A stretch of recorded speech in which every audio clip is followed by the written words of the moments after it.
Ladies and gentlemen, welcome back to Entrepreneur TV Middle East. We're here reporting live from Abu Dhabi Bridge Summit, and with me is the one and only. It's Robbie Lyle. Thank you so much for coming over. Oh, thank you. Thanks for having me. Such a huge fan of yours, and honestly, a pleasure. I can't wait to dig your brains a little bit and enter the football world and No problem. have some cool discussions today. So, I think we should start off this interview by you taking us back in time to what people don't know about you.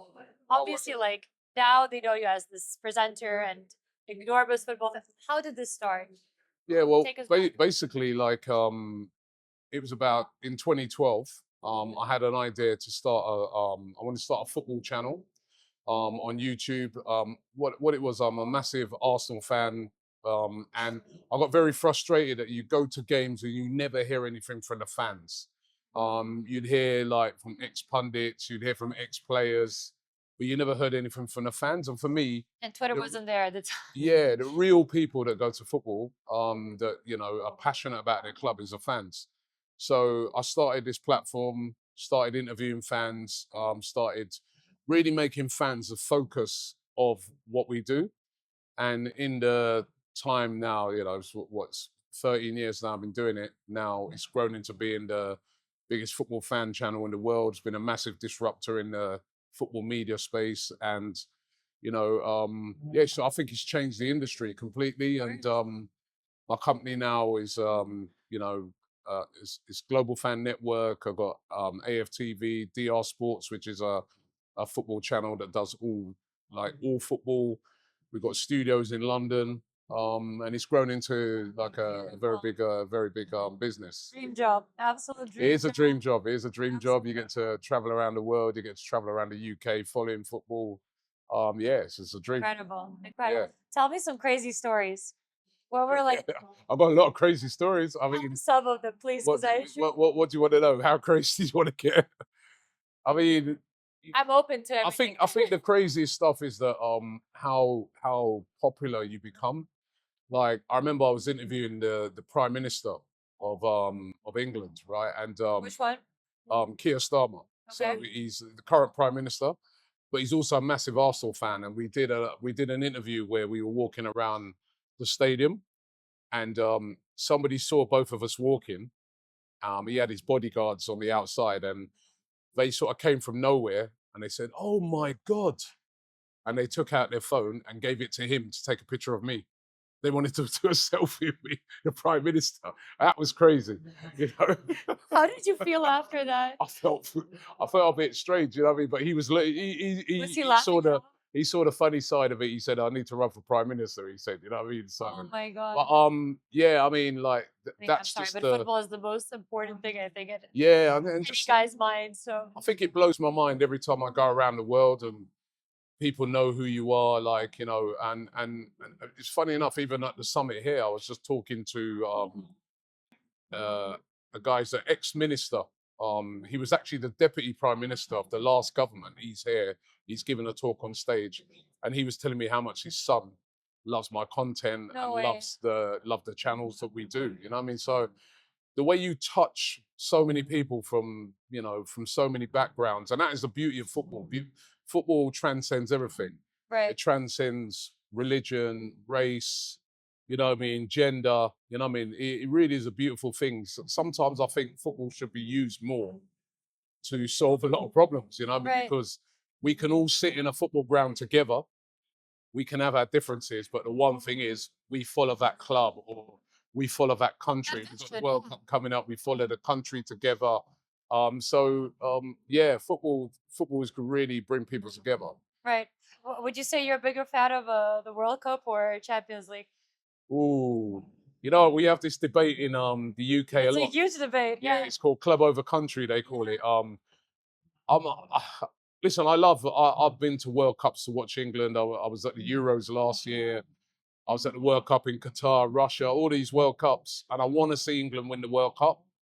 But I also want to see Arsenal win the Champions League, and I think because I'm at Arsenal games every single week, I think I'd rather see Closer, right? Arsenal win things first, then England second. But I would love to see England win the World Cup in America. Inshallah. Inshallah. Oh, Inshallah. please. Messi or Ronaldo? That's another hard question, Messi and Ronaldo. You know what? They're two greats. They're two greats, but they're different. I think technical ability, I think Messi. But I think actual, like, the player that I kind of admire them the most out of the two of them sometimes is Ronaldo, how he's just so driven and he just keeps going, you know what I mean? Machine. So he's a machine. He's an absolute machine. And I went to a game in Saudi when he was playing at Al Nassr, and watching him play, I was just like, this guy's 40, you know, and he's still playing like a youngster. He's He's crazy. coming over to Abu Dhabi soon as well. I really want to watch him live. He's an absolute superstar. After the game, all the other team were queuing up to get a picture of him. I never seen nothing like Really? that. Yeah, it's mad. Incredible. know? No, but it's a discussion that we often have because I feel like a lot of people are saying the same thing as you, which is that Messi, at the end of the day, maybe has that talent, but Ronaldo had that incredible clock inside of him Yeah, to bring himself to a level where he's above and beyond any talent that exists in football. yeah. You know? Although Messi's incredible as well. He just at the weekend won the MLS Yeah, true. Cup with Miami. So they're both machines. They're True. both absolute machines. I don't think we're going to see players like them again for another generation. They're incredible. What's your take on the last, I'm going to cry now, Champions League finals? Well, I was absolutely gutted because, you know, obviously Arsenal, we got to the semi-final. We lost to PSG, and I think it was, you know, it was a very close game, you know, over the two legs, but they were the best team in Europe, you know what I mean? But I was gutted because, you know, we destroyed Real Madrid over two legs, and I was thinking that this was going to be Arsenal's year. But I think in the end, PSG deserved to win it. Right. Although, I got to say, I do believe that Inter could have done a bit of a better job in Yeah, what they've done. I was really surprised by Because it. the semifinals were incredible, and out of nowhere, you see Inter absolutely not Barcelona. moving a muscle, not chasing the ball. And PSG, what I'm trying to say, didn't need to play so much effort. Yeah, I was surprised because Inter, one of their strengths was their defense, but it just completely fell apart in the Completely final. fell apart. Yeah, it did. It did. But that's it. When you get to that final stage, the nerves and you know, We saw it live. We Yeah. saw it live in the first row. It was the nerves. It was just extremely upsetting because it was the second final for Inter, right, in the Yeah. last 3 years. So obviously we were expecting something from them now, yeah. believing that 2 years ago, okay, you've passed through the emotions, you know how it's going to feel. But unfortunately, Disappointing. It's disappointing. Like, disappointing, I've been to a final. At many Champions, more. I've been to a Champions League final and see Arsenal lose as well, and it's heartbreaking. Yeah, I can You know? imagine. I can imagine. Anyways, what do you expect from the entire football scene here in the region? Because what we're seeing now is an incredible amount of international players that are getting brought into Saudi Arabia, to the UAE. What do you see the future of football being here? Do you think that beautiful golden kind of cage for football is going to stop eventually? Do you think it's going to be a retirement home for football players and that are going to follow Ronaldo's footsteps? Yeah. What's your opinion on it? I don't actually. I went to watch a game, as I said, in Saudi. I was around a team called Al Riyadh, and I think what I'm seeing is that you might be seeing those sort of players now that are maybe coming for their retirement, people will say. Mhm. But I do see that they're trying to develop their own players and develop their own game.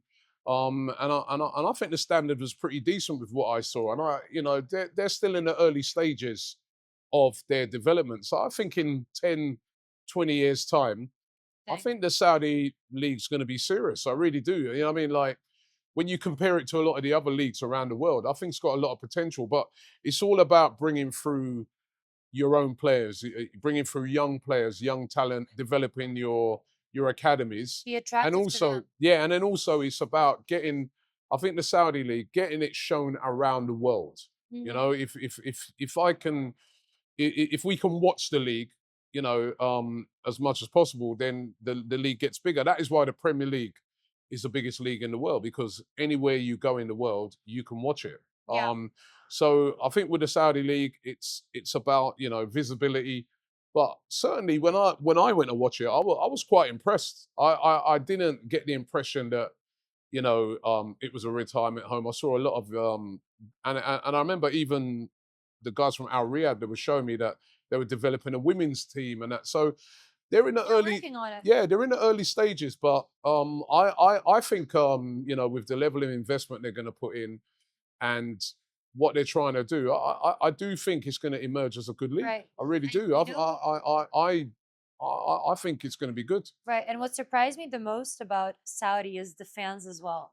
We Yeah, go to watch the Super Cup, the Supercoppa, the Italian one, every January, December. yeah, I can't explain to you every single Saudi in that entire football pitch singing Italian songs.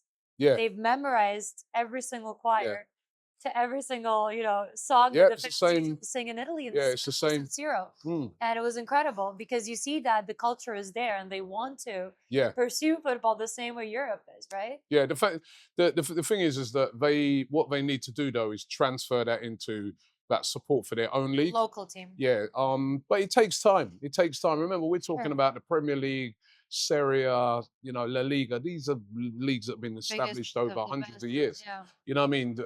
The Saudi league is new, but certainly they're moving in the right direction. You're Definitely. giving it another decade and you can open your TV here as well. I'd like to do it over here right now. You know what I mean? I've been having talks in Saudi. I do think when I look at a lot of the different leagues around the world, I do think it has a lot of a potential. And you know, and Saudi as well. I remember being at the World Cup when Saudi Arabia beat Argentina and seeing their fans. They're very passionate about football. So it's not like you're trying to take something to a country that are not Right. football lovers. They are. Right, right. Robbie, I can talk to you all day about this, but everybody's giving me signals that we need to No slowly worries. cut the interview. Before we finish, you need Okay. to pick one question Yeah. at random. Go for it. Okay. It's our ETV question cards. Okay. What's the one trait every founder must have? Ooh. I guess you could also compare it to sportsmen as well, since you're constantly surrounded by Yeah. football players. I think the one trait every founder must have is that you mustn't stand still. Mm, You mustn't stand still. You know what I mean? You sometimes you can start a business, like say for instance in the business that I've got, you start it, you've grown, you're doing brilliantly, but you can't stand still because especially in this technology age with AI and all these different things coming in, if you stand still, you get left behind very quickly. yeah. So yeah, you can be successful. Yeah, you can be doing very well, but don't stand still. Always be prepared to learn. Always be prepared to listen to other people as well. Right. It's not all about you. And yeah, I think that's the one trait you've got to have. Don't stand still. Never be the smartest person in the room either. Never. Robbie, what a pleasure. Such a big fan of yours. No, You're doing thank you. great It's really work. nice to meet you. Thanks for having me. And thank you for coming. Thank you. Thank you.